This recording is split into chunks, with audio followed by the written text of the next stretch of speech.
She thought her daughter didn't know, but kids always see the truth. I never thought the smallest person in my life could see the biggest secrets. But children, they notice more than we think. I was 32 when I started seeing someone else outside my marriage. His name was Mark.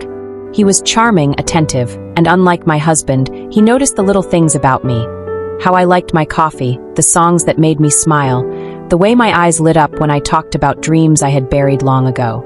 At first, I told myself it was harmless. I was lonely. My husband, Greg, was always busy with work, late nights, and business trips. The house was quiet, too quiet. I was craving attention, craving connection. Mark gave me that. And one day it crossed a line. I didn't realize the biggest witness of all was sitting in the next room. My daughter, Emma, 8 years old, was smarter than I ever gave her credit for. It started with small things.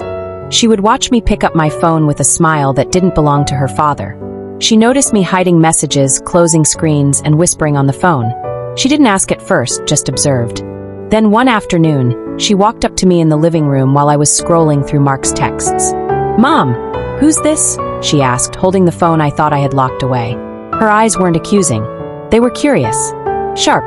I froze. My heart pounded. "It's nothing, honey," I whispered, trying to sound calm. "Nothing or someone you're not supposed to love," she said, tilting her head. My stomach sank. How could an 8-year-old see what I had tried so hard to hide? I knelt down, took her tiny hands in mine, and tried to comfort her. "Emma, grown-ups sometimes make mistakes. I wasn't being careful." She didn't say anything, just stared at me. Her silence cut deeper than any words. That night, I lay awake, thinking about how my daughter's innocent eyes had become my harshest mirror.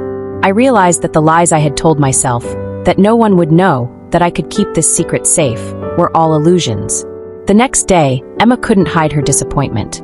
She followed me around, asking questions in her quiet, persistent way. "Mom, will Daddy know? Will he be sad? Did you love him?"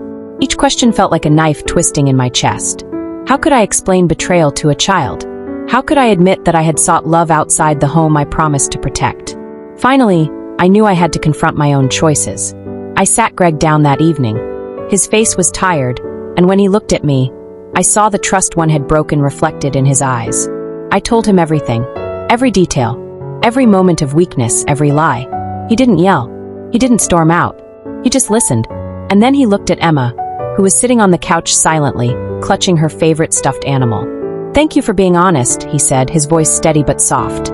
"It hurts, but it's better to know the truth than to live in lies." We didn't fix everything that night, but we started.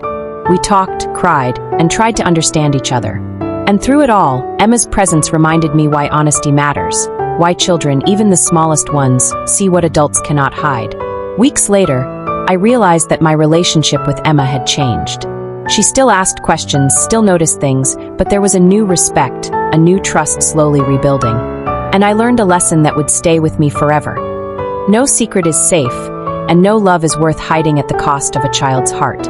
Some mistakes can't be undone, but facing them, being truthful, and protecting the innocence of those we love, that is redemption. Moral: a child may be small, but their heart knows when something is wrong.